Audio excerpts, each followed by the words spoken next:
So objective of this lecture is to design the steel member under axial tensions, meaning that if you have a member like this and if you pull from the both hand, standards don't want you to just make it into two half.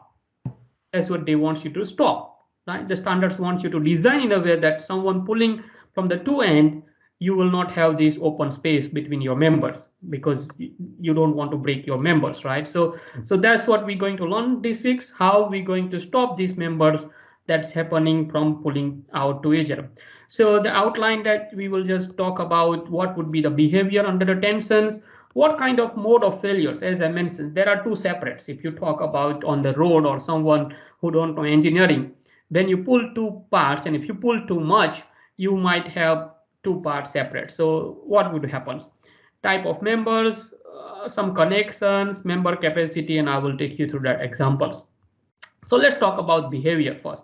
As you can see, tension members are sometimes known as ties. So that is another typical ways to talk about ties, particularly if they are negligible moment capacity and fluxor capacity. As you can see, those members are the ties. Is basically typically when you have a member, and under the loading conditions, some member will be stretched meaning they will extend it under the given loading conditions, and there will be no moment capacity and fluxor stiffness, meaning that let's say if you have these typical truss members, if you know these truss, you know the truss, right? When you have some kind of let's say this truss member, and let's say this is the truss members, and if you apply the loading on at some point, and then these bottom portions will going to stretch out, right? So these members are under tensions, these members are under tensions, these members are under tensions, they will stretch, they will be under compressions, right? So the standards wants you to design these tension members, and those tensions members generally don't have a moment capacity, meaning that they don't transfer any moments, like they don't have any transfer, meaning that if you have a tension member like this, your loading goes through these to the centroid of the member. So if I take it the centroid of the members, generally you don't have this transverse loading on the member. So if you have these members like this, let me put this way, and this is a centroid, you pull it from here. That's what, you don't have a loading, transverse loading or this loading that will bend the members. So they don't have these kind of things. So when you have these truss members, you don't apply the loading on these members like this. They don't. They generally have the load at the nodes. At the nodes meaning at the ends, and they passing from the center of the axial loading. Our codes are generally designed or generally cover only the portions which is apply the tension force that is passing from the centroid of the members. If it is eccentric loading, there is a design criteria, but our course does not cover on that one. Generally, this eccentric loading, the member who subjected eccentric loading would have a less capacity. The eccentric loading are worse. They are not good. Axial, good. You have more capacity, but when you have eccentric loading, you need to put extra materials, you need to increase the thickness, and eccentric loadings are not good. So that's what this slide's mentioning. You have a tension members, load going through the axis of the tension members, no transverse loading, meaning no buckling or no bending due to the capacity. Now the behavior. Tension members use the steel materials very efficiently, right? As I mentioned, when you pull these members, you all the materials that you have here, it will be used. There are no materials like in the bending. If you remember the bending, if you bend your members, these materials are working very hard, meaning your portion using very hard. But these lazy guys are not doing anything. They are not taking too much bending. They are not doing it. So we are not efficiently use the materials. These portions are not even used. These portions are used, but this is not the case in the tension members, because if you have a tension members like this, the whole cross sections will be uniformly stressed out, right? So whole materials will be significantly used. You are not wasting any material. So that's what this first meaning, that if you pull from the both end, everybody are working so hard. Everybody in meaning that all the whole cross sections are contributing into the resisting of the tension members. Tension members are primarily required to resist axial tensions, sometimes associated with bending moment as well. So as I mentioned, when you pull, then this pull is N star. N star meaning this is the design axial force. Design axial force, that's how much force that you want to resist. And then you calculate from the standards like 5 NT. 5 NT meaning that's the capacity of your members based on the materials, based on the cross sections. It has its own capacity. Own capacity meaning that if I take it like that, some people can carry 40 kilonewtons and can run 1 kilometers. Some are skinny like me who can just carry 10 kilometers and can run 1. So that is the 5 NT. That is the capacity of the members, how strong you are. So this, when you design your members, the member capacity, which is 5 NT, that the capacity should be greater than your N star, right? So that's capacity that should be greater than. And sometimes you need to associate it with bending moment M star as well. But in our course, we don't consider the combined effect of axial tension and bending moment. So we just, but in the real world, you might come across with the bending also take into account, because you not always have these members. There are some connections where you will have end moments applied to that members as well. So you need to have an interaction between the axial force and bending moment.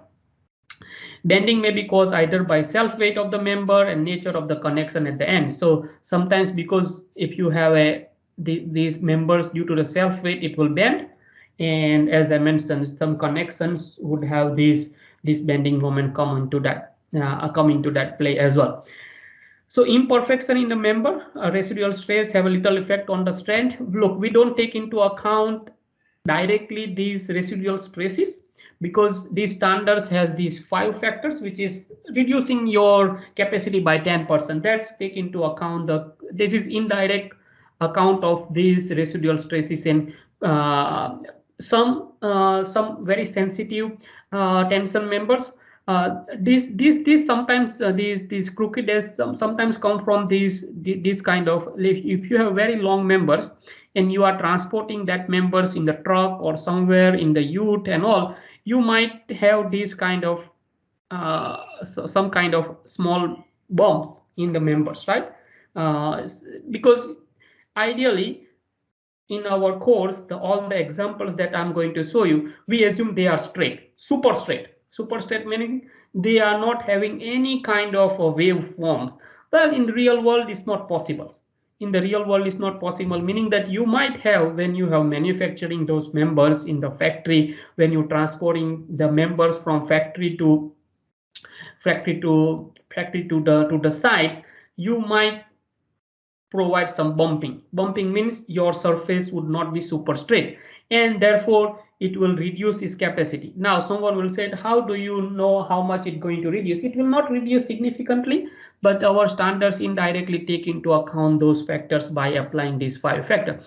Now residual stress generally come from weldings, right? The welding. So when you have steel members, you will have 2 options. You can do either bolting.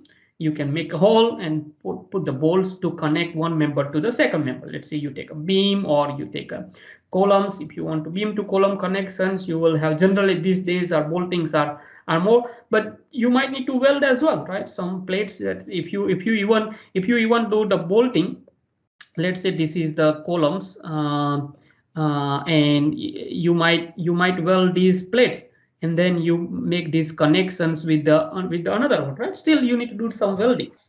It's not straight. That means there is some imperfection. That's another way to say. So residual stress generally come from welding. When you heat up the materials and cool it down quickly, your grains in the materials, you know the grains. I think you take the engineering materials. Well, if you heat up the materials, the grain size is increasing, decreasing. When cool down, then they will not going to be come back as they are before. So then you have some adjustment and they lead the cracking, right? So these residual stress come from that one. And tensions, like when you have compression, you have buckling problems. When you have tensions, these will crack. These residual stress welding will cause the cracking in the member. So we need to avoid those residual stresses. Someone will say, how do you consider that one? Again, we indirectly take into account by taking this capacity factor. In some situations, reversal applied load may generate in the compression force in the member that may not be able to resist if it is slender. So as I mentioned, if in some cases they say that you might have this pull, but suddenly if some other kind of natural loading comes, you might have this compression loading, and then it will have, if you have a slender members, it will have buckling problems and so on. So these are the typical problems, but look, they talk about more practicals here.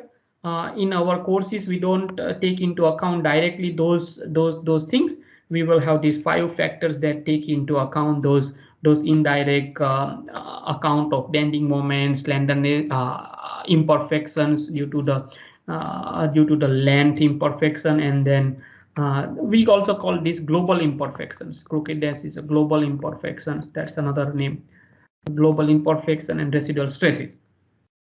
So that's the typical behavior of your members. Mode of failures. Look, we will have 2 kind of failures. One is the yielding of the members, and another one is the fractures of the members. Now, yieldings, how I'm going to explain these yieldings? When you take the members and there is no holes, let's say you have members and there is no hole, and then when you pull these members, you keep pulling, like, because if I draw the stress strain curve of the steel, you will have this. This is the typical stress strain curves of steel. You have 0. Let's say you have a universal testing machines. Universal testing machine meaning that you have this loading and you have this specimen, and you are pulling 2 ends. This is your specimen. When you pull in this range, you keep pulling. At one point you reach the yield point. Yield point meaning that when you release the load, at this point, below this point, your materials will have you have an ability to come back into the original position. Original position meaning when you stretch it, these members, you might stretch it like this, right? You might stretch it like this. You extend that one, right? After applying the load, it will stretch out, right? It will just going to stretch out. But when I release this one, it will come back to the original position. When in this region, below the point. So the first failure mode that you will experience in the tension member is the yielding. Yielding means you will have a permanent deformations in the cross sections, meaning your cross sections will reduce. When you stretch it out, your cross sections will reduce and the length will be increased, right? So that's what typical case. So yielding means when I release this load, it will stay in these positions. It will stay in this position, meaning it will stay in the extended positions. If you have a rubber band and if you keep pulling the rubber band, and if you release it at small levels, it will come back to original positions. It will not have any residual length or any extra length that you extended. That is within the yield point. There is no yielding. But if you keep pulling, the length is increasing, the cross section, the rubber band's cross section is reducing, and if you release it after significant pulling, you might see some significant deformations in the rubber band, meaning it has stay in the stretching positions at some amount and its cross sections reduce. So that is called yielding of the cross sections, right? I hope you understand that. So when you keep pulling the members, and that keep pulling the members, if you release the members and you observe that members and say that, oh, these members has not it come back to the original positions, then said, okay, it has not yielded. But if you just pull it and then it's reduced, increase the length, reduce the cross sections, and then that's it, your materials is yielded. The one conditions though, that you don't have any holes in the members. It's just plain bars that you are pulling it. You don't have any holes in your members. Now, generally speaking, we not have any. So we talk about this yield point. This is represented by Fy, that is the yield strength of the material. Generally, we have 300 megapascals yield strength that we use in our materials. You have come across these 300 megapascals many times in the bending examples, like in the compression example 2, you have 300 megapascal yield strength. What is 300 megapascals represented? So if you have a 300 megapascals, meaning that load over area, if you have these 300 megapascals, which is Newton per millimeter square, times by, let's say, area, let's say 100 millimeter square, then the load would be 300,000 newtons. So it's 300 kilonewtons. That's what the load that can be carried by that members before it going to the I hope you understand that if I have a steel bar with the 100 millimeter square, let's say 10 millimeter by 10 millimeter, so that is make 100 millimeter square, and that bar has a yield strength of 300 megapascal. What does it 300 megapascals meaning? 300 megapascal meaning that stress is equal to load over area. Then you have 300 Newton per millimeter square, load area is 100 millimeter square, you multiply this, so you have 300,000 Newton, sorry, 0 less P. If I just times by 1000, I just multiply 100 by 300, so load equal to 300 kilonewton. What does it means? That this bar, if I keep pulling 1 kilonewtons, no problems, 10 kilonewtons, no problem meaning that when I release 10 kilonewtons, it will come back to original position. 50, no problem. 100, no problem. 200, no problem. 300, I'm on the boundary. 310, that's it. When you release it, you will have some extension in your materials, permanent extensions in your materials, if you pull it by 301 millimeter square, and that is called yielding of the materials, and that is represented by Fy. So I hope you understand the yielding of materials, right? And typically is just your load times typically load times your Fy values, the area times Fy values. So I hope you understand that yielding. Now there is a one condition, as I mentioned, you should not have any hole or anything that's jeopardize your yielding of the material. So now let's talk about the next one. That's another failure. You have two kind of failure. Like if you have compressions, what would be the failure modes? If you have compression members, what do you do? Any question, any suggestion there? If you have a compressor, let's say instead of this pulling, I like to push it.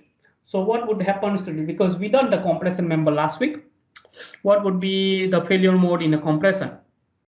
Yes, it will have a buckle, local buckling. There are two kind of buckling. When you have short members, it will buckle like this, and if you have a long members, and if you push it, it will just do the global buckling, right? It will just kick out, right? So that's when you have compressions, you have buckling problems. That is the failure, and you want to stop that buckling problem in the compression, and we teach you how to stop that buckling problems.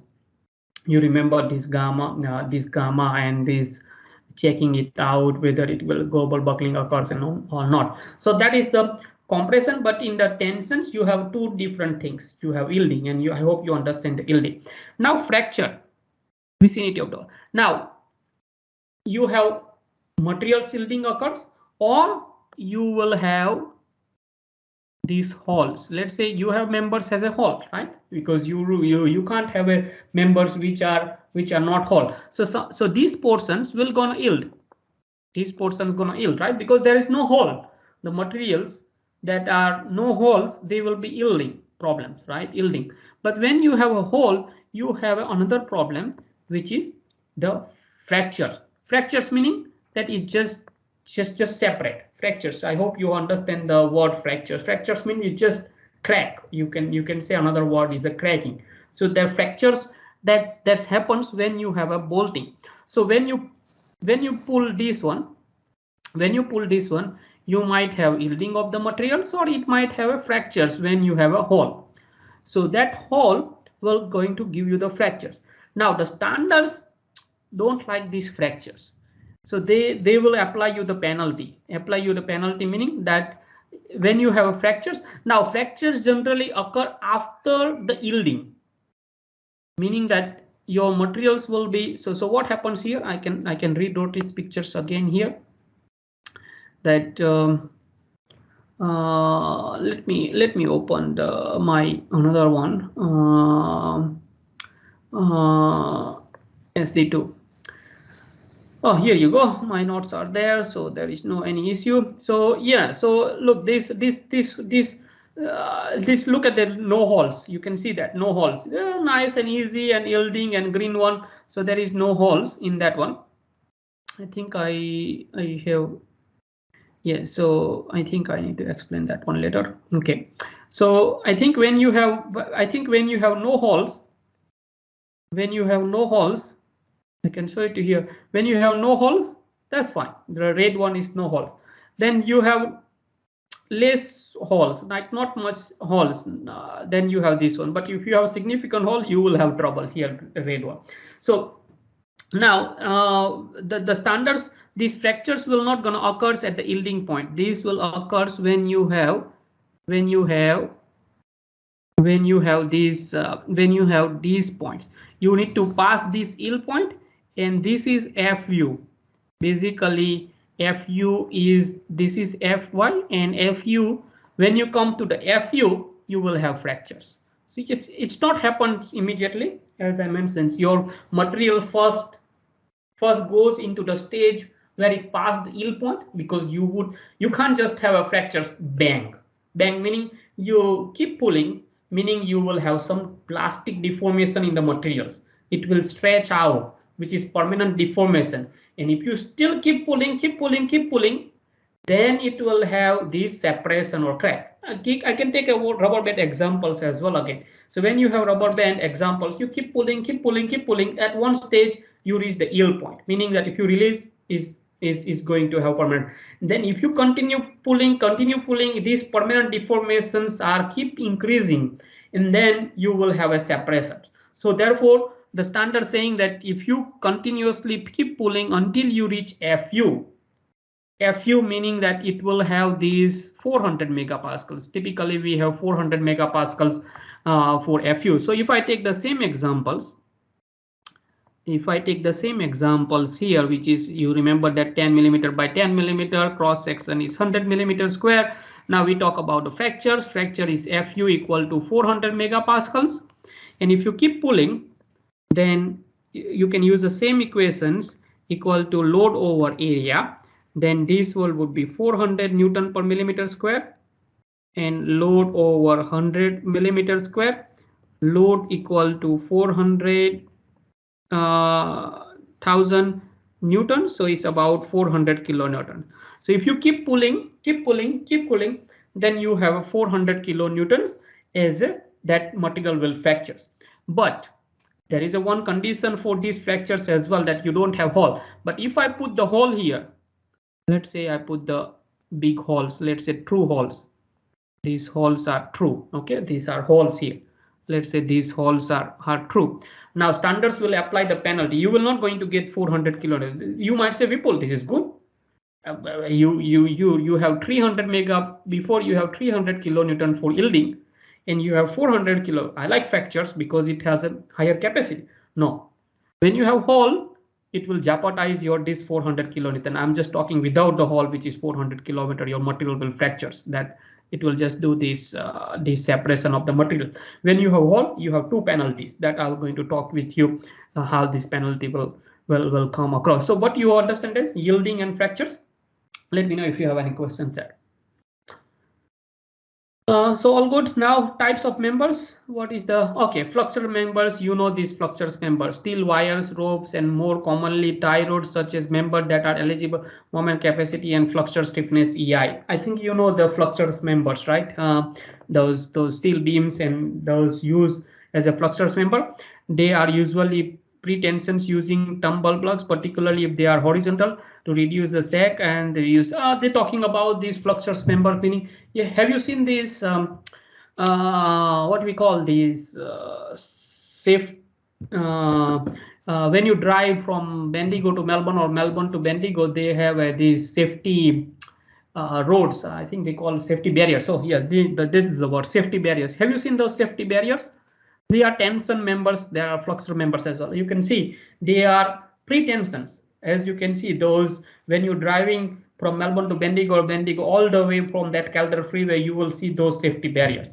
If you are driving in the night and you feel sleepy, and if you just wants to drive off the road, these safety barriers stop you to go and knock on the tree. So these safety barrier are pre-tensions. If your car hit on those pre-tensions wire, they are very strong. They are very strong, meaning they have a capacity to hold all your cars, weight of yourself, all your passengers, weight of the cars, even trucks as well. So they have pre-tensions ones, because if you don't pre-tensions, they will have loose wires and they are not good. Then if your car hit, then you need to pre-tension, and then you will reach their capacity. So they are pre-tensions. So otherwise you will have I hope you understand that safety, you have these safety bars. If we don't, these are pretensions, they are already pretensions, they are stretching it out.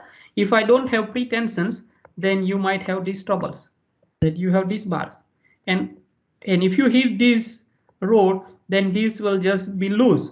They need to pretensions and so on, so the accident might happen. So they are pretensions. If someone hit this road, they will have a capacity to hold the car. So that's what they talk about, the pretensions, and they are horizontal bars, so they are flexural due to the weight and all their members. But they are kind of tension members. As you can see, they are pretensions.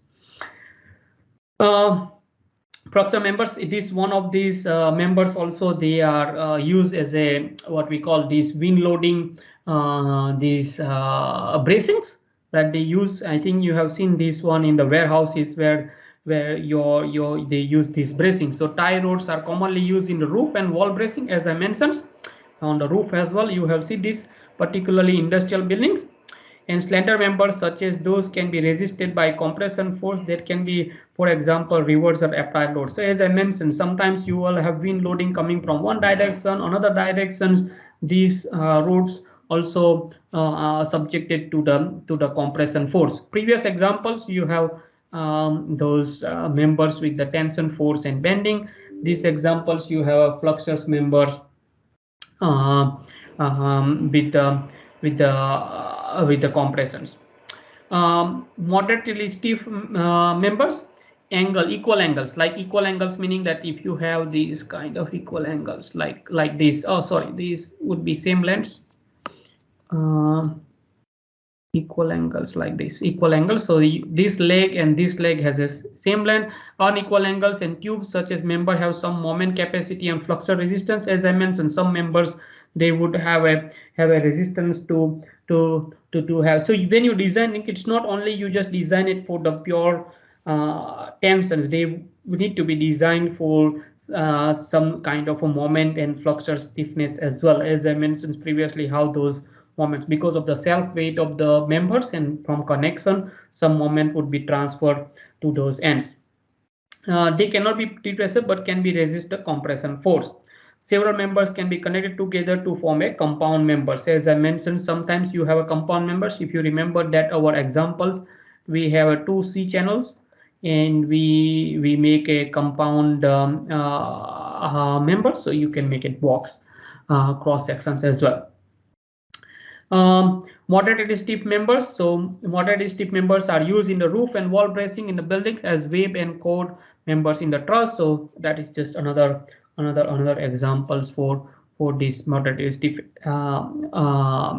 members. So I just talk about flexor members and those combination with compression members, and some are moderate stiffs and so on.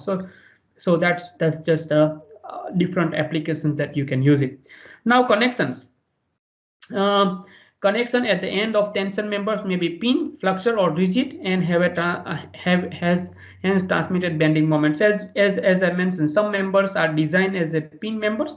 As you can see, these are the pin members. Example of pin members. Why is pin members? Because when I try to bend these members, it will not going to transfer any moments here, right? You can see that when I do this or this will just not going to transfer, and they are not connected directly. So if I have members here, and if I welded these members tightly welded, fully welded here, then if I bend this one, it will just try to bend this one as well. They transfer the moment, but this is a pin connections.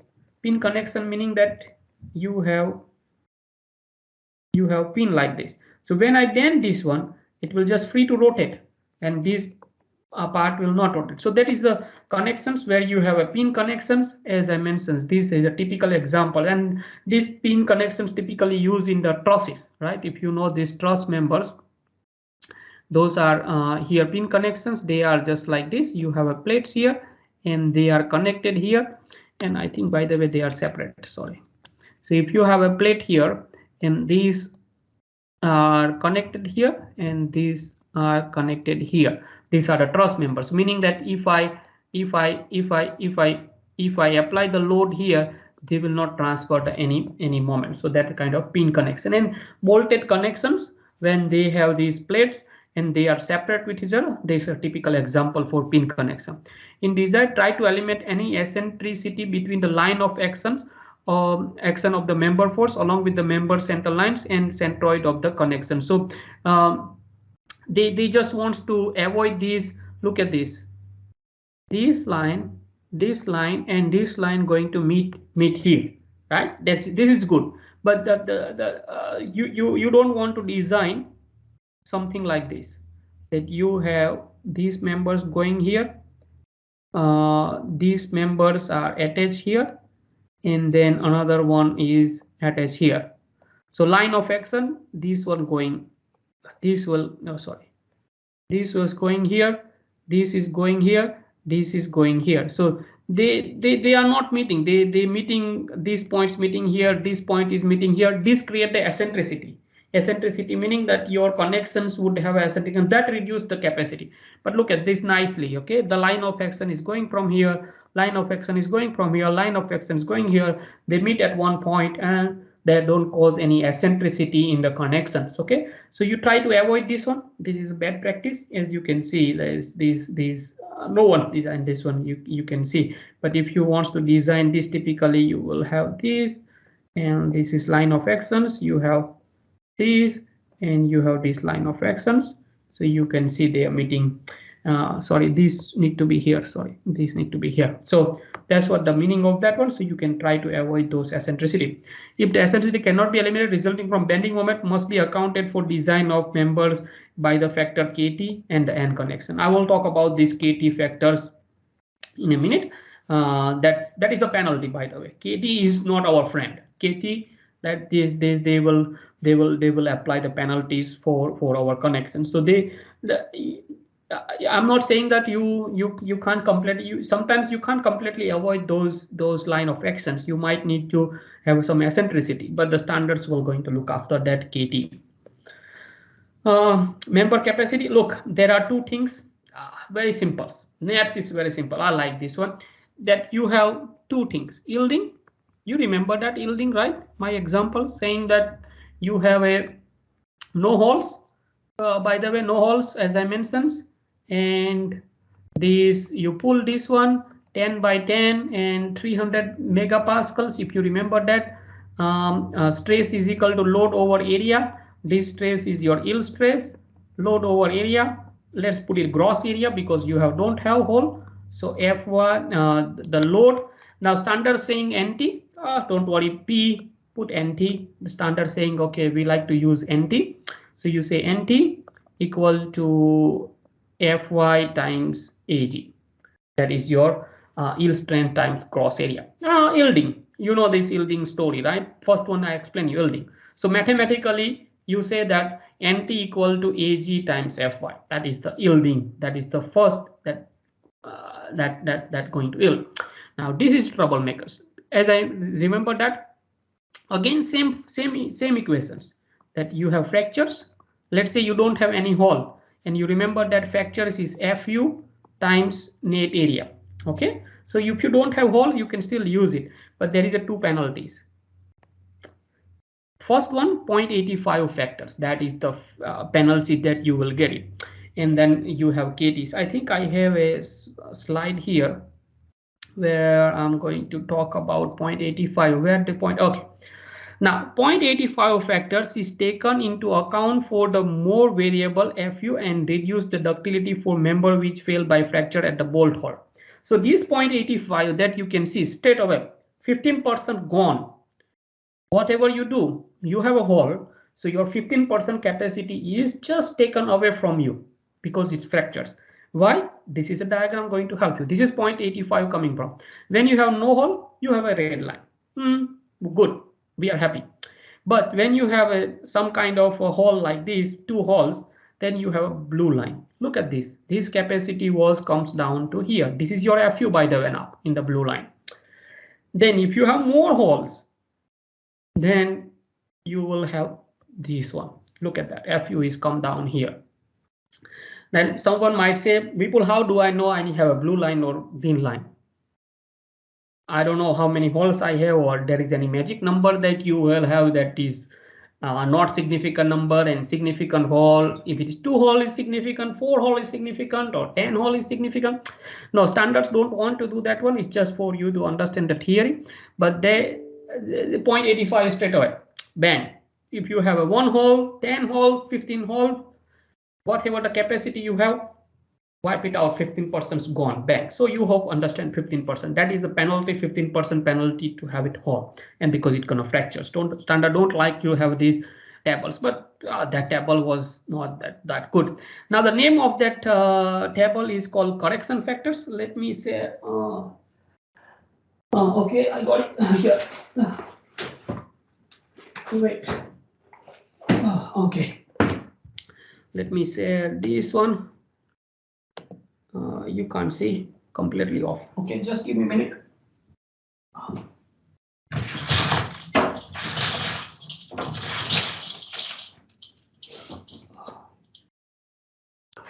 All right, so now you have this KT.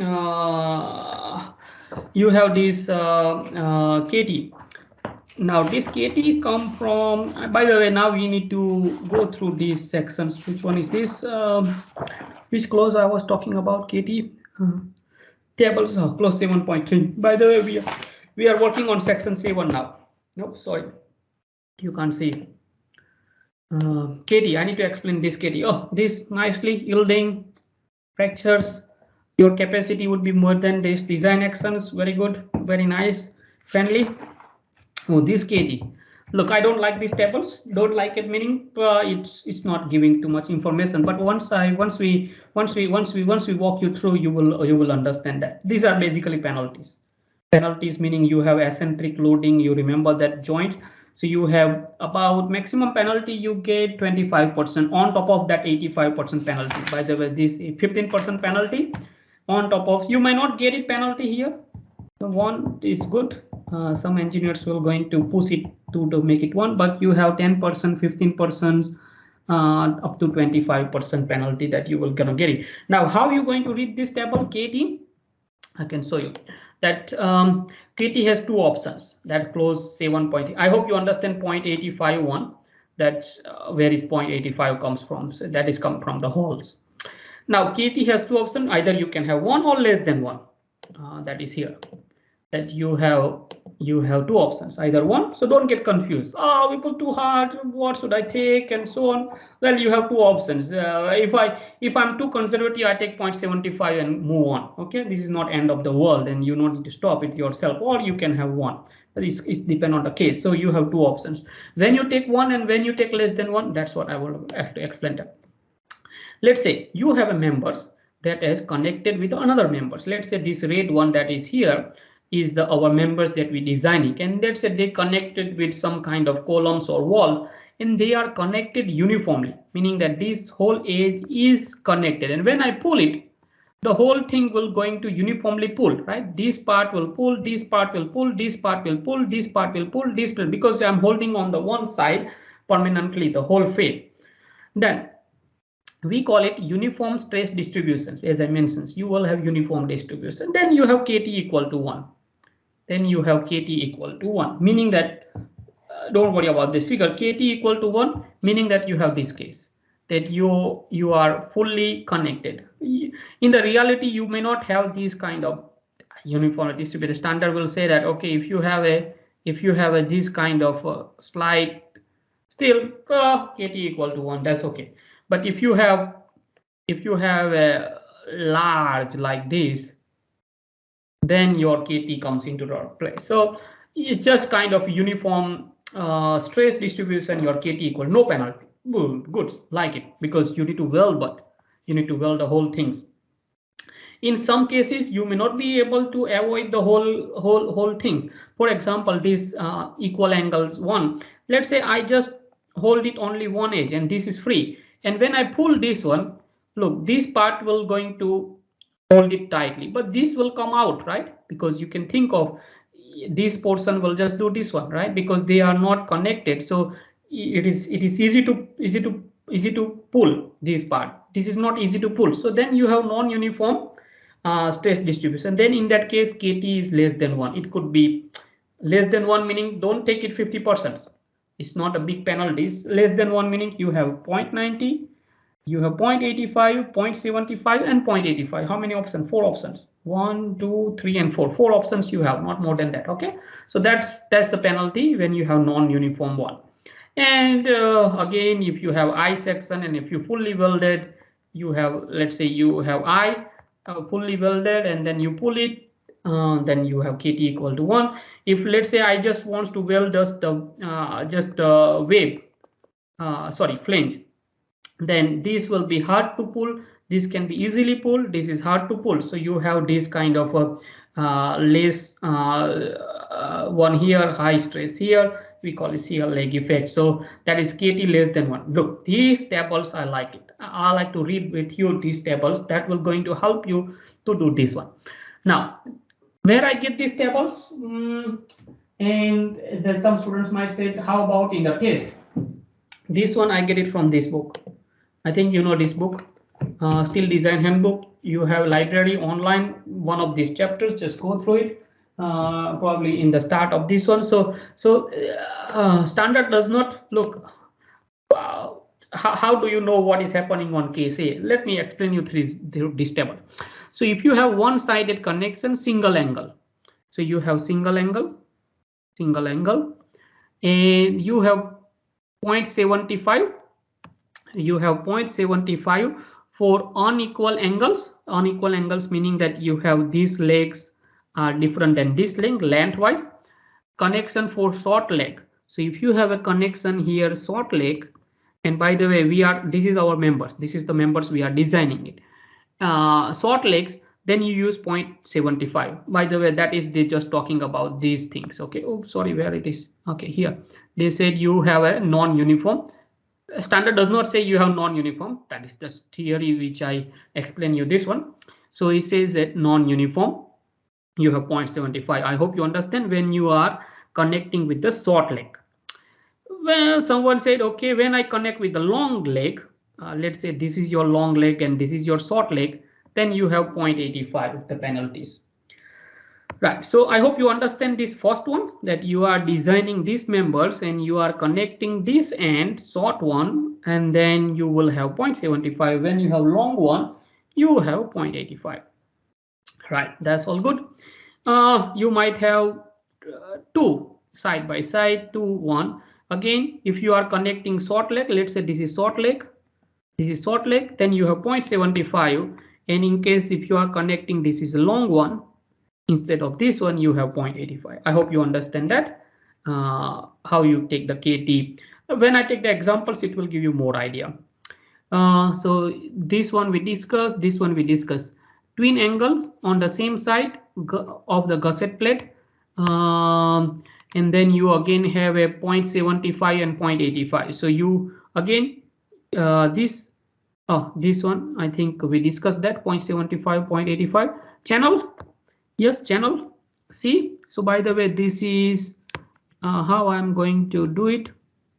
This is one side connections, back to back connection. So this is, I think, from here to here. This is one side connection, I believe. I need to confirm it, but probably that by looking at tables, it look like it. And then in the one case, you have case number A. That is case number A. Case number B, you have case number B, channel case number C, channel and connection by wave only 0.85. So this is the wave, this is the flange, and if you connect your wave, you have 0.85 penalty. So again, this is non-uniform one, as I mentioned these examples here. Like this, if you connecting just one side of it.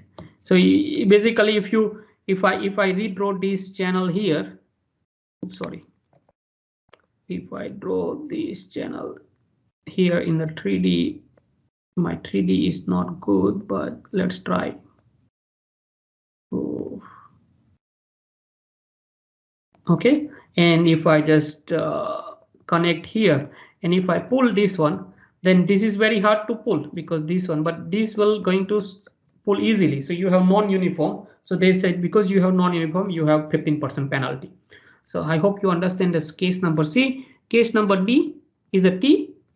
Look, this T, someone will said, how can I find this T? Look, these standards are sometimes. So what they do, this one, T meaning you have this, and they just give you this half, meaning they have give you these figures. They did not draw this one. So if you have a I-beam and they are connected with again only this side, this is free, then you will have this 10% penalty. Okay, or if you have connected this one, again you will have this. So this is the, I hope you understand those 4 cases, and those 4 cases are one side that connections. Okay, back-to-back connections, 1. So I think the 3 cases back-to-back connections, 1. In that one, twin angle, twin channel, twin T's, and you have those back-to-back connections like this configuration. So in that case, it's just uniform one. And I think this is not, we have connection to the flange only, universal, and this one 0.85, see not below. So I think I don't have notes, but you can read it. So I hope it makes sense how to read the KT tables. Don't get confused too much. KT is not super complicated. You might have some options. And look, you need to make engineering decisions. Engineering decision meaning that you just need to work through that one. So I hope you understand that. Let's go to this lecture note. So I hope I explain you 0.85 KT AN. AN is basically your net area, whatever the gross area, take away the area of the holes and so on. When I take the examples, I will explain that one. Staggering, I think the staggering, when we don't have any examples for this staggering, but if you have this staggering happening here, when you have a hole like this, non-staggers, then it's easy, right? Because your fractures will occur here. But when you have non-staggering, your fractures might occur here, your fractures might occur here. So you need to have a different kind of strategy to find the area, because when you find this area, you need to have these kind of equations that will help you. So if you want to calculate area, SP on T on 4 SG, and all these notations are given in this one. I think in the standards I will show you, there is a figure there. And FY, FU, I will show you where you can get FU, and you have KT, and KT is 1 and less than 1. So this is just for staggering holes. Yes, this one, the capacity of your members should be greater than your axial capacity. Phi factor is 0.9, that's residual stress and so on. So let's take an examples now. By the way, any questions in the theory, or are you all good?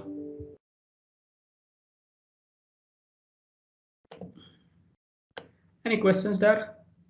Anything that you don't understand or say, oh, we pull all good? Okay, I just preparing myself on this one. Any questions, students? So now some of the 5 minutes one, some of the theory that I might need to cover. Yeah, you know, axial tension members, it depend on the geometry, AG and materials, yield strength and fracture strength and Young modulus. We can have 2 options. Oh, by the way, you need to take the minimum of these 2. Okay, you need to do the both check, yielding and fractures, and you see which one is dominant. So yielding and fractures, I will take you through that. Capacity is greater than the designs, we always need to have that one. We have 2 equations, by the way. Correction factors I explained. You have two equations. Okay, I explain you this one. Yielding, plastic region, strain hardening. That will fail. But our standards wants you to do FU here, and if it is whole, we're going to reduce by penalties. So this one, I think there is no needed for that. These holes I already explained you. 0.85 I explain you, because when you have holes, your FU going to go down by 15% maximum. There is no options. You don't have 10% or the 0.85 straight away when you have holes. Correction factor KT when you have non-uniform state. So I cover everything. Probably. Okay. Determine the design capacity of the double angles. So design capacity meaning 5 NT. And we have two equations for 5 NT. Come back here. Close 7.2, it has either yielding or fracture. So that's what we did to find. NT, you have two options: minimum of NTY, which is yielding, or NTF or fractures. So NTY, basically standard does not say NTY, but I just put my name myself. So AG and FY. So AG and FY, that is coming from close 7.2, and we're going to NTF. Standard does not say NTF, but it's just for my notation. 0.85 KT AN FU. Okay, so that is fine. 0.85 KT AN and FU. So we need to find two of them, and we see which one is the dominant, either yielding or fractures. So tension members that use grade 300, 75 on equal angle. So this notations 75 by 50. Probably I need to find it out correct one. So how do you read it? This is called unequal angle. Unequal angle, that is the one. I think 75 unequal, meaning that, let me draw up this big one and then short one. So to distinguish that, so I think that is 75 longhand millimeters, and this is 50. We will find it out. 50 millimeters, and that is 6 millimeters. So that is the unequal angles. That is the notations, but we will going to go from one still tables. So first of all, let's do the easy peasy job. First one, that yielding capacity, NT, or you can put NT or NTY, whatever you like, EGFY. Now gross area, which one you want to do is 75, 56. Let me go back. There you go. And let me correct all these. So there, if you flip some pages here, you need to find unequal angles. Look, we don't use this universal column and universal beam as a tension. We use, but they are light members, so we just use these unequal angles and all. So equal angles, unequal angles. So unequal angles, table number 26. And how much was that? 75, 50, and 6. I believe these 75, 56, and there's notation here. I think B1, B2. So where is it? B1 by B2. Yeah, so that is my notation was correct, and then thickness and so on. So here we need to find the gross area. Where is it? Gross area is here, 721 millimeter square, gross area of the cross sections. So 721, I believe. I think I just need to open the solution. Give me a minute, please. So I make sure that I'm on the track. Don't do any disruption. All right. So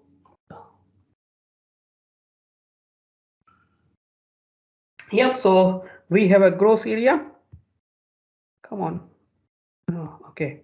So we have a gross area is 721 millimeter square, and we have two plates. We have two plates. Number one, unequal angled one, unequal 2. So gross area would be 2 times 721 millimeter square. So you have a gross area of 1442 millimeter square. Fy, let's go to the one still tables. 556, Fy is 320 given, but I think the 320 megapascals that we can use. So Fy is 320 megapascals, which is, by the way, Newton per millimeter square. You can say that. So gross area is 721 millimeter square times by 321 Newton per millimeter square. So if you just do 721, not 1442, because we have two unequal angle, times by 320, you have 440 newtons. And if I just do the two decimal places, 0.44 kilonewton. So that is my first one, NTY, or whatever NT you want to call it, and that is your yielding. This is yielding capacity.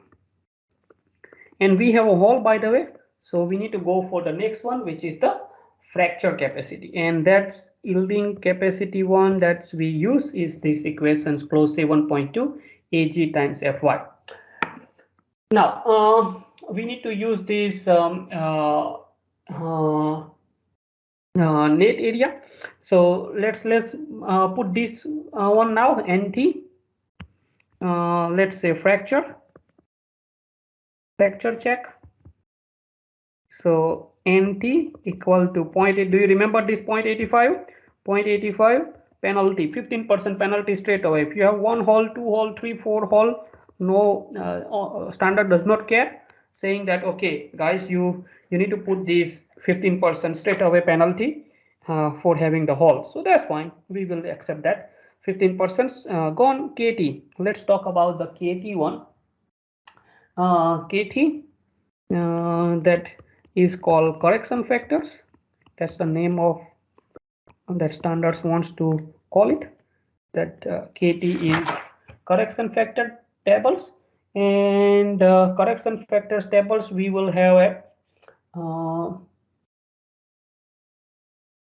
let me check. KT equal to two-sided and KT equal to 1 that are welded, so we fully welded from the long end, so we use KT equal to 1.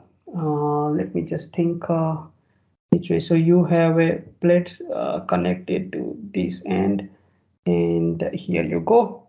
All right, so you have a plates, they are equal angle, and you have these plates connected in between, and you have this one. So KT equal to 1.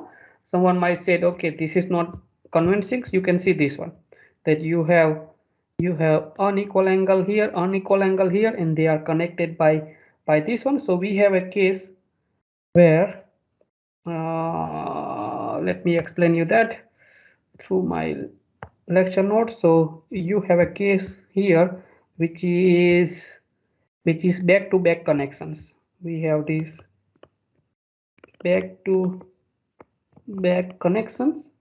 So when you have back-to-back connections and you are in the category E, you have 1. I hope you understand that. You don't have these non-uniform stress distributions. That's what it means. So for that case, we have a back-to-back connection, back-to-back connections, because you have these equal plates, you have these plates welded, and these are welded here. And in our standards, the figure is something like that. In our standard, the figure is still is okay. And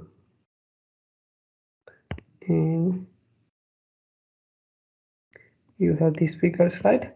So you have back-to-back connections and you have 1. So you have KT equal to 1, and that is coming from table 7.3.2. I hope you understand that. So we have a hole penalty. KT is a uniform stress distribution, so KT equal to 1. Now net area. What is the definition of that? That AN, net area of the cross section obtaining by deducting from the gross area of the sections area of all penetration hole including fastener hole. Deduction of all fastener holes shall be made of according to this one, threaded hole and this one. So there is some notes there. By the way, it's just net area. So net area equal to gross area minus the area of the hole. Right, so we will have a let's say we will gross area we know 1,4, gross area we know, gross area we know, how much was that? 1442 millimeter square, 1442 millimeter square.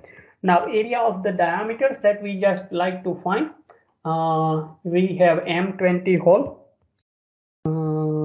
we have these M20 bolts. So for that M20 bolts, we have these holes. This is hole and that is 20 millimeters. When you have a hole of 20 millimeters, we don't just, when you have 20 millimeters, you provide a clearance 1 millimeters on each side. We don't just, you need to make a hole of 22 millimeters to get the provision of 20 millimeters of the bolts, right? You can't have 20 millimeters hole and we have 20 millimeters bolt. So generally 1 millimeter clearance on each side will give you the diameter of hole 20 millimeters. So I hope you understand the diameter of hole 20 millimeters, and you have a thickness is 6 millimeters. Where is 6 coming from? That 6 coming from your notation. So you have 6 millimeters. So if you want to, this is the gross area. This, if I make a channel here, the same channel by the way, this is a gross area 1442 millimeter square. And if I want to take away this cross section here, that would be your, because you have two channels, so you have 22 times 6, because you have 22 millimeter hole, thickness 6, so that's give you 22 times 6, you have 132 millimeter square. And you have another side as well, right? Because you have two holes, you have here and you have left and right side, so you need to add 102 millimeter square plus 102 millimeter square for both side, you get 264 millimeter square.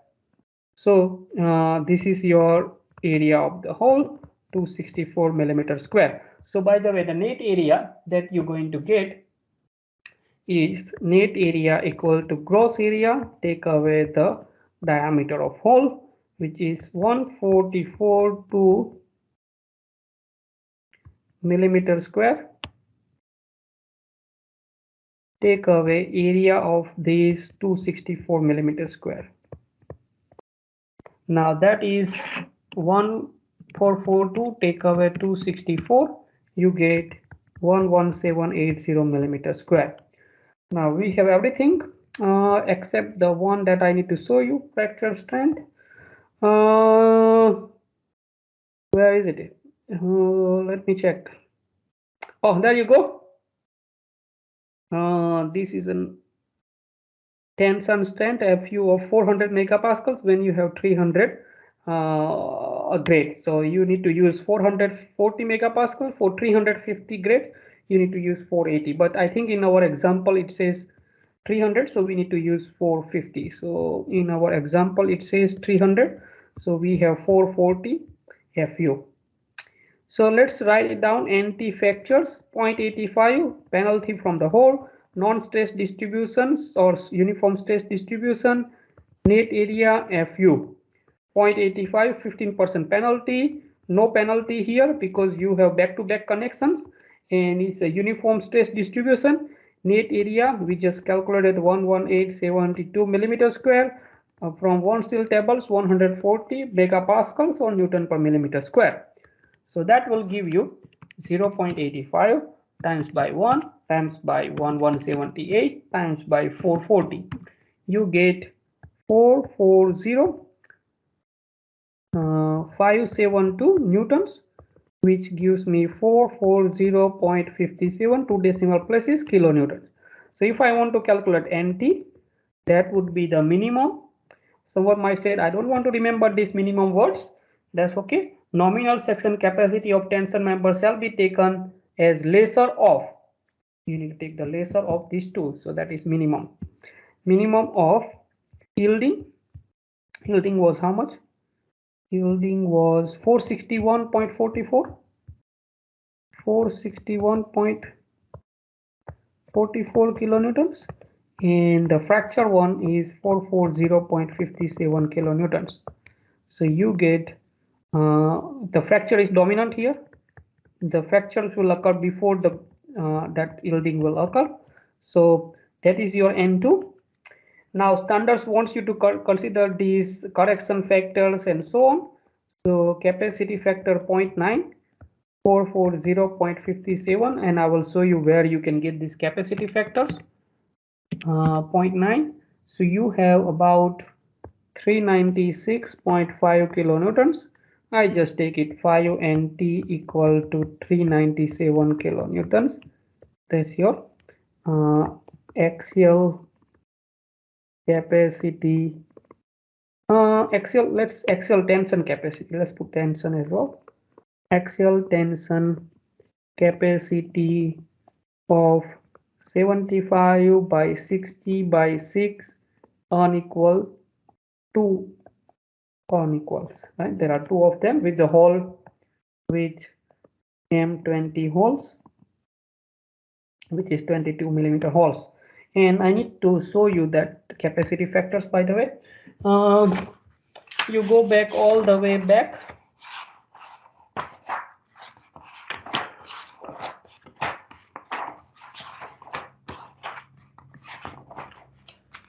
In here, capacity factor 5, strength limit states, and then you will have these welded connection, pin connections, axial tensions, member subject to axial tension, section capacity or member capacity is 0.9. By the way, they are all 0.9, 0.9, where they wants to have it connections. Then you have 0.75, ball connection, you have 0.80, and then pin you have point. Otherwise, in our course, we generally take 0.9.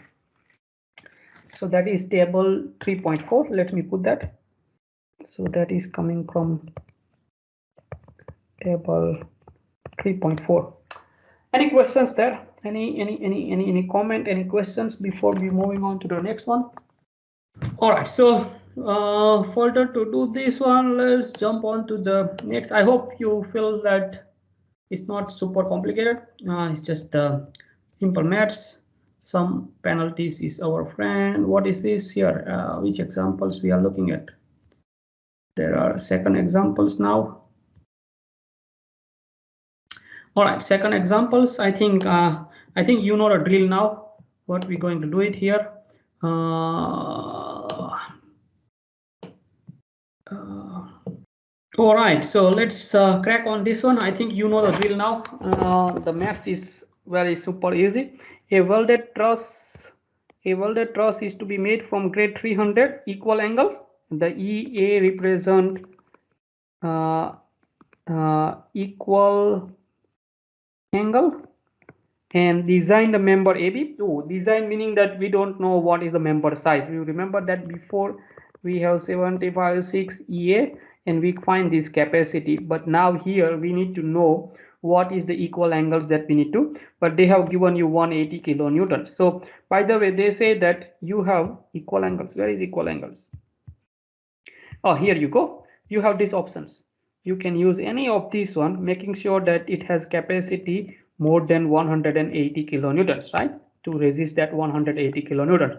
Someone might say, okay, I can take this one and job done. My job is easy, right? Because I can straight take away the biggest capacity that is available in the market, but it would be costly. Look at the cost will keep increase if you go from this end to this.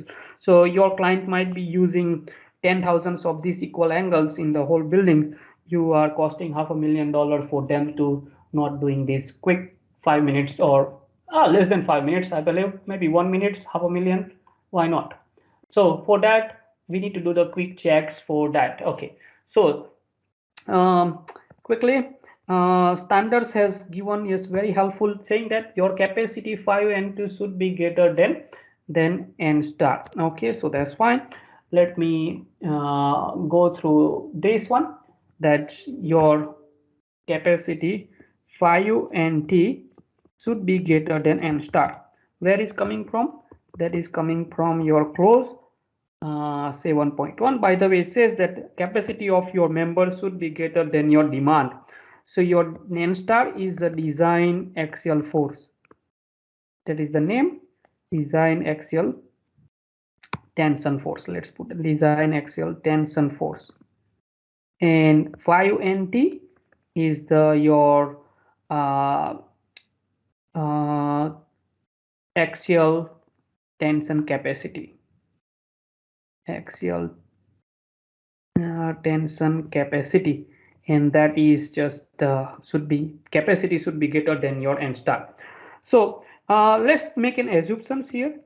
Let's assume that that you will have a let's assume that you have this yielding will occur. Let's assume that you have yielding occur before the fracture. So that's fine. Yielding occurs, and we will make a check these assumptions. Okay, by the way, we will not going to give you that, okay, you make these assumptions and how it's gonna work. So we will have assumptions and we're gonna make a check. And when you have yielding AGFY, let's say there is no fractures, the yielding will be dominant. Okay, AGFY. Okay, so NT equal to AGFY. So this capacity factors, by the way, is 0.9, and that is table 3.4. If you remember that, I can show it to you again here.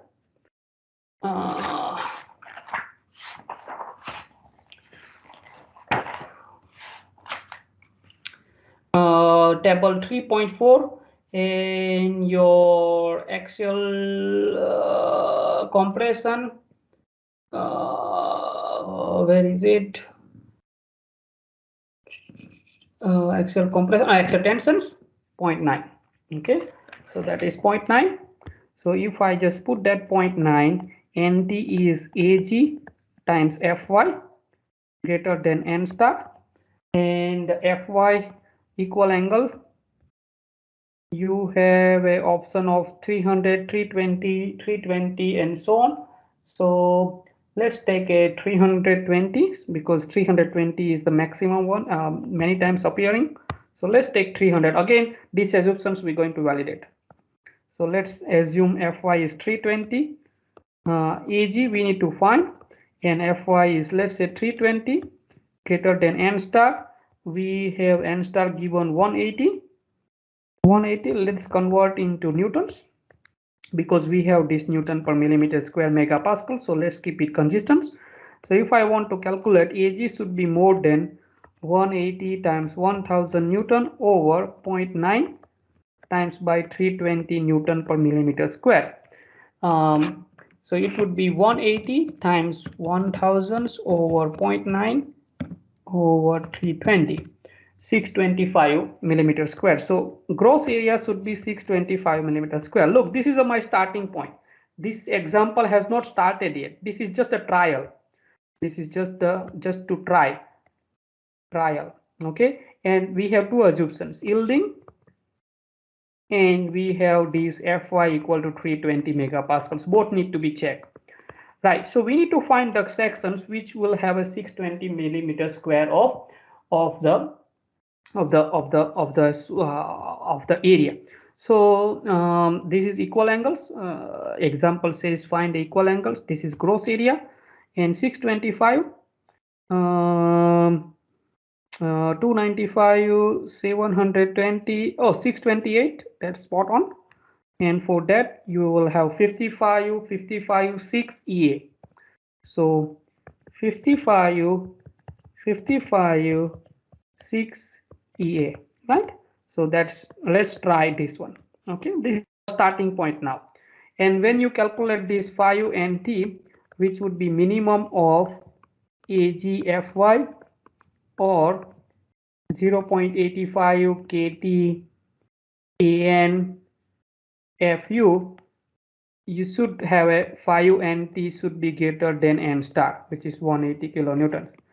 If it does this, we are good.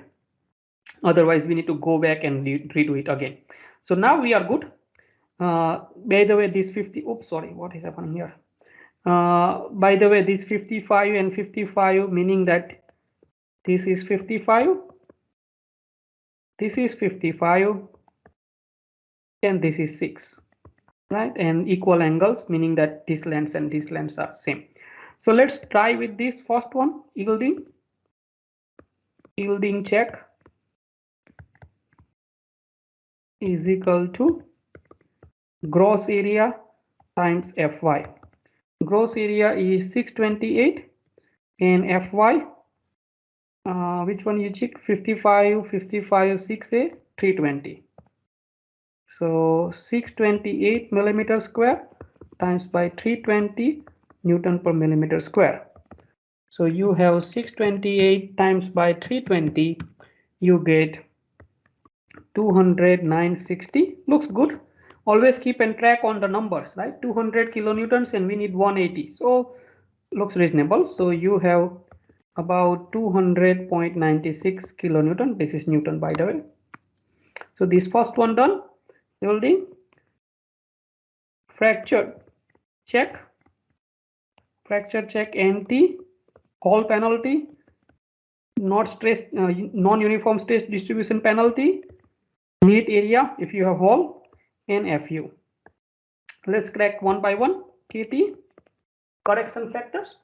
Now the KT correction factors that we're going to take it is equal angles.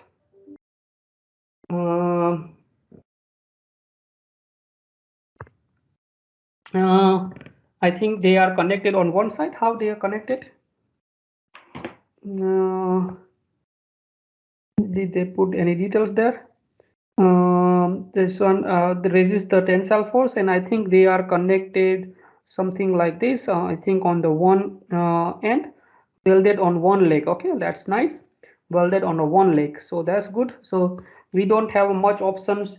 You remember that if you have this category, when you have back-to-back connection, and you have this, what they word called back-to-back connection, and another words that I use in my lecture notes. So there was one side connections. Okay, that's the name. So we are in the category of one side connections. So if you have a one side connections, and in the one side connections you have four categories, category 1, 2, 3, 4. We don't have I-beam, we don't have C channel, we don't have side by side, we have this category.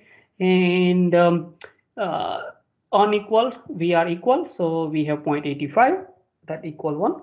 So KT equal to 0.85, because we have coming from table number 7.3.2, we have one side, what is that word again?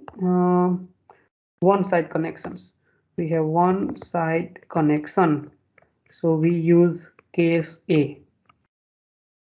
Right, so KT done. AN, the net area, we don't have any hole because it's a welding. Net area equal to gross area.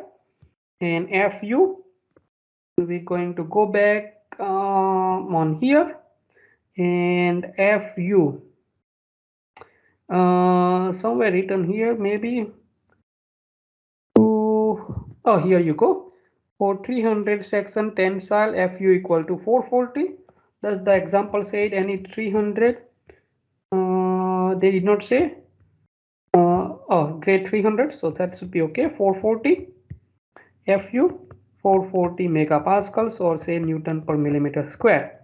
So in that case, let's say NT equal to 0.85, KT equal to 0.85, and then AG is 628 because your net area, and then FU is 440. So in that case, you have 0.85 times by 0.85, 628 times by 440. You get 199,641.2 newtons. So if I just convert this one to decimal places, 64 kilonewtons. So NT would be minimum of yielding and minimum of fractures. So minimum of yielding was 200.96 and fractures was 199.64 kilonewtons. Fracture is dominant.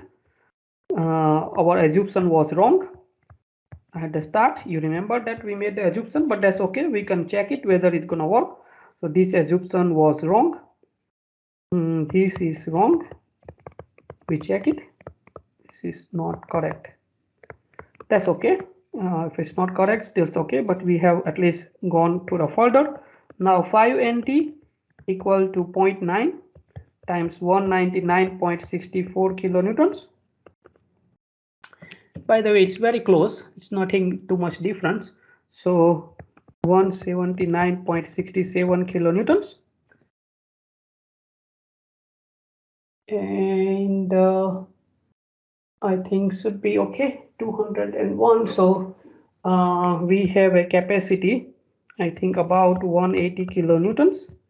So your 5 nt is greater than your n star or equal to 180 kilonewtons. In the reality, I would just go a little bit more. 628. In the reality, I would just go a little bit extra if I can find it. 628. I would go for the 672. This is the one. So I would just say 75, 75, 5A. I would say that 75, 75, 5A, 5EA, 5EA. But for mathematics, for your exams and so on, this 55 by 55 times 5, 6, 55 by 5 by 6, EA is adequate. There is no any issue there. Okay, but if you want to try, if you try again this 75 by 75 by 5 equal angle, it will be okay. Any questions there before I prepare the next one?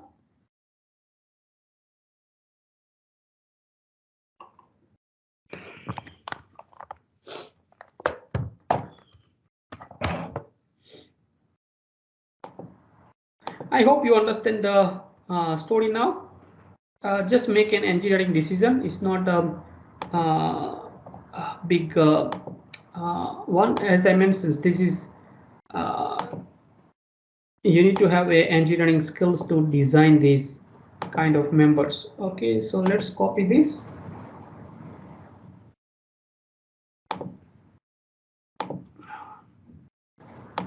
Okay, now let's say week 9 lecture example 3. All right, let me add that details here as well from the lecture notes. Where does it go? There are some notes that would be useful.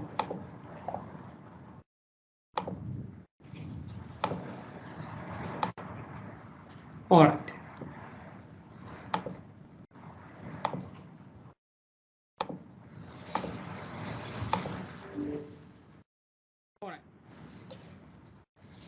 Design a thread tie rod to resist the axial tension of 40 kilonewtons. So these tie rods generally used in the these tie rods like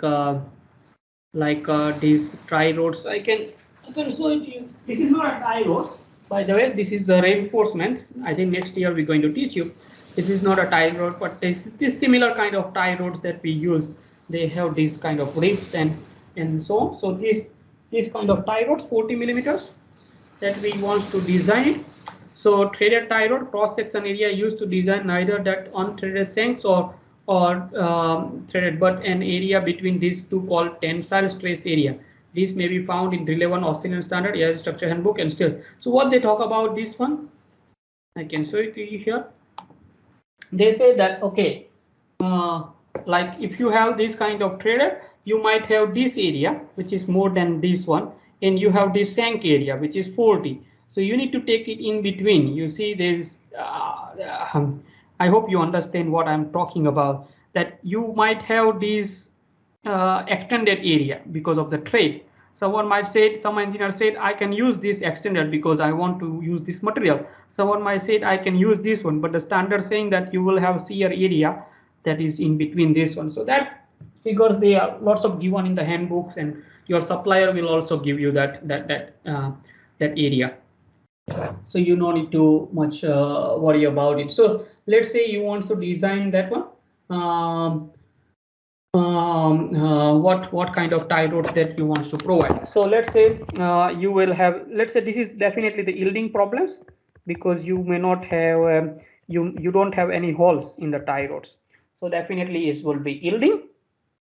Capacity factor 0.9, Ag times Fy, yielding, and N star was given 40, and let's convert into newtons, and you have a 0.9, and let's say you have a tie rod generally have a 250 megapascals yield strength. And someone might say, where should I get it? Well, in the exams you will get this Fy, but in the reality your suppliers will give you. So Ag will give you 40,000 Newton over 0.9 times 250 Newton per millimeter square. So you have 40,000 divided by 0.9 times by 250. You get 178 millimeter square. So you have Ag 178 millimeter square. So if I use M20 tie rods, let's say area of M20 tie rods is pi by 4 times 20 square. Pi by 4 divide times by 20 square, you get 314 millimeter square. Then your area of M20 is greater than Ag, which is 178, which is required, or 314 millimeter square. So provide M20 tie rods. So that is just a tensile one. If someone say, why you don't check the fractures? Because as I mentioned, fractures comes into the pictures when you have a